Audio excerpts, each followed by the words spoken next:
We've lost the indigenous knowledge that was embedded in place, that was the key to sustainability, and instead overrode it with all this, let's take advantage of what we can get out of it. And now the crunch has come. You know, we've used the air, water, and land, as I said, as a garbage can, and now we know that species are disappearing, and we're suddenly realizing, holy cow, there's nowhere else we can go on the planet. We've filled it up. And we've poisoned the very things that keep us alive. And so that's why, I'm sorry it's a long-winded answer, but I think that's why many of us are now going to Indigenous people and we're saying, look, we've treated you so badly, and yet you still cling to that sense of where your home is.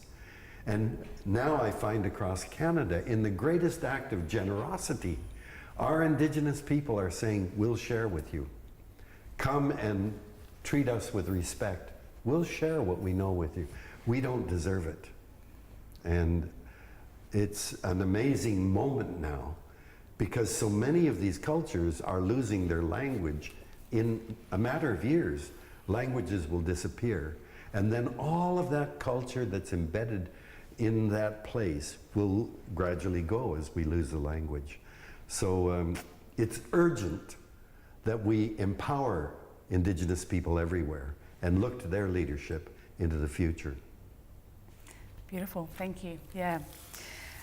Do you think it's worthwhile Indigenous cultures from around the world coming together and supporting each other? And how could you see that happening? Absolutely. Being one movement? I think there are these pan-American events where North American and South American First Nations are getting together. And you know, a lot of these communities, they're tiny. You're talking 50, 60, 100 people in a village, and they're just being squeezed out of existence. So when they find out they have brothers and sisters halfway around the globe, I can't tell you how empowering that is for them. And you know, when they get together, there is so much commonality. All over the world, people refer to the earth as our mother, and they say we're created out of the four sacred elements: earth, air, fire, and water, that all living things are relatives. These are the perspective, the attitude that's needed around the world to rediscover our sense of our place and respect for other creatures. And I find that when we're having many times Australian Aboriginal people are coming to Canada, we're sending people to their communities, and it really strengthens both communities. Culturally, they recognize the power of their culture and the sense that they're not alone. Yeah, definitely. And in Australia, you've been here a few times. How do you think we stand on a world scale in terms of policies around environment? Can you see us getting better, or? Well, you've had a disastrous, thankfully, brief period of John Abbott, or Tony Abbott. But before that, John Howard was terrible. We've had 10 years of Stephen Harper's government, and Stephen Harper learned a lot of his tricks from John Howard. And then Tony Abbott came over and was learning from Stephen Harper. These have been very bad times over the last 10, 15 years in Australia and in Canada. That's changing very rapidly in Canada because, as I say, Indigenous people there have finally been given recognition through our legal system that they have Indigenous rights, and that they, in any development now, they have to be fully consulted, and they have the ability to say no. In the past, our government said, oh yeah, we have to consult with those natives. Yeah, okay. Hi, Maggie, how are you? How are the kids? Okay, see ya. And that was consultation. Now, they have to be consulted in a serious way, and they can say, no way, you can't do that. So that's resulted, there are a lot of battles going on now. But the battlefield has changed because it's being led by Indigenous people. I suspect Australia is quite far behind in terms of that. But you know, I remember a few years ago when Paul Keating, was that a prime minister? Yeah. Was in power, and there were 100,000 people in Sydney marching in support of Aboriginal people.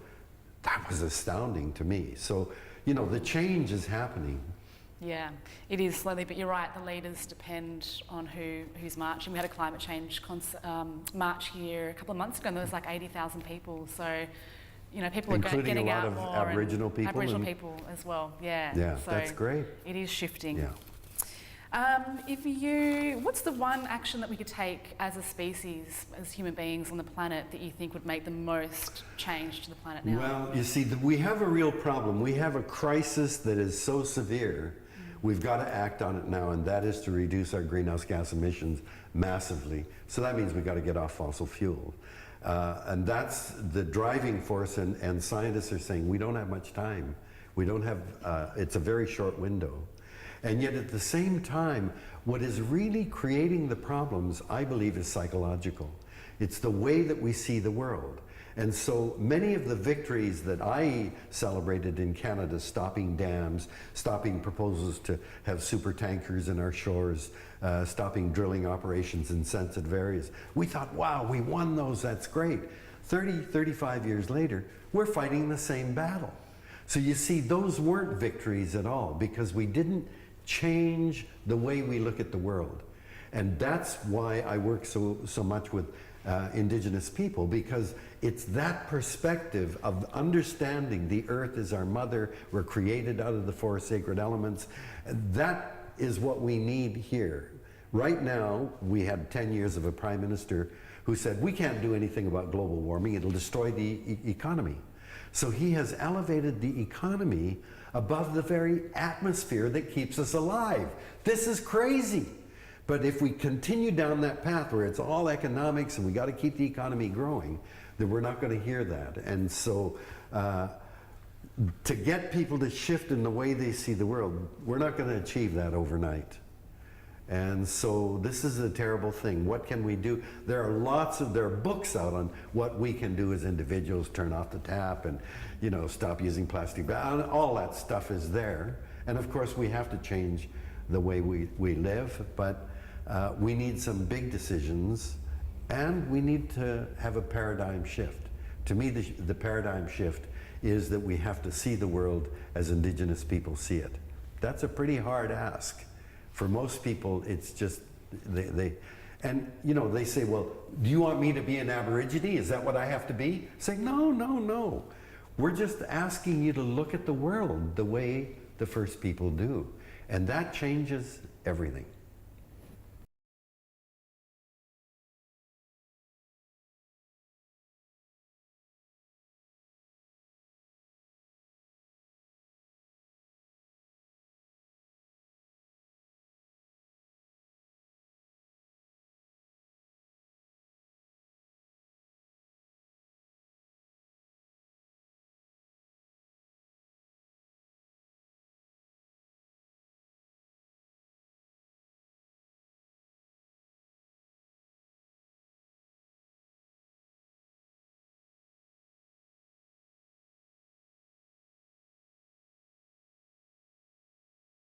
Thank you.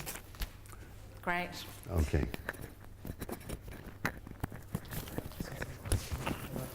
There's more?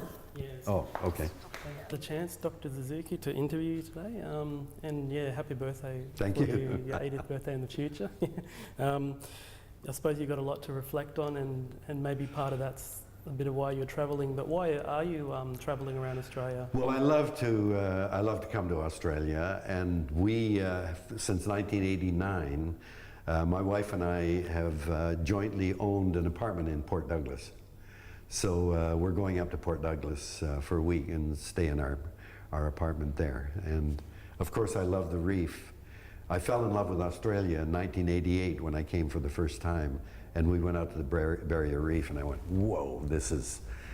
Now, I must say that in the years since then, the reef is visibly deteriorated. In terms of, like, you know, Australian environment and looking at climate change issues, how do you think Australia's tracking? Well, you've turned a corner by, as I said, getting rid of Abbott. I mean, what Abbott did was to eliminate, during his short tenure, he eliminated this tiny tax, a carbon tax, that had been instituted by Labor. Bang, he got rid of that. He fired Tim Flannery, who's one of the outstanding spokespeople about climate change in the world, and he abandoned Tim. So he took steps that really put Australia backwards. But I think, you know, the fact is that change is happening. When I first came to Australia in 1988, there wasn't a solar panel to be seen anywhere. Now I come to Melbourne or Sydney, and I'm seeing more and more solar panels. The change is happening. We're just at the beginning, and believe me, it's going to go up like that. There's no question. Why do you think it's important for kids to understand science and also kids to understand climate change issues? Well, they're going to live with the consequences of what's going on right now. And there's no question the world that my grandchildren are going to grow up in is going to be radically different from the one I grew up in as a boy. Well, right away then you say, well, what's going on? It's every generation throughout time has hoped to leave the world better for our children and grandchildren. Now we know for absolute certainty, every year that passes, it's getting worse for our children and grandchildren. That puts a huge responsibility on us. And kids get it. You know, the school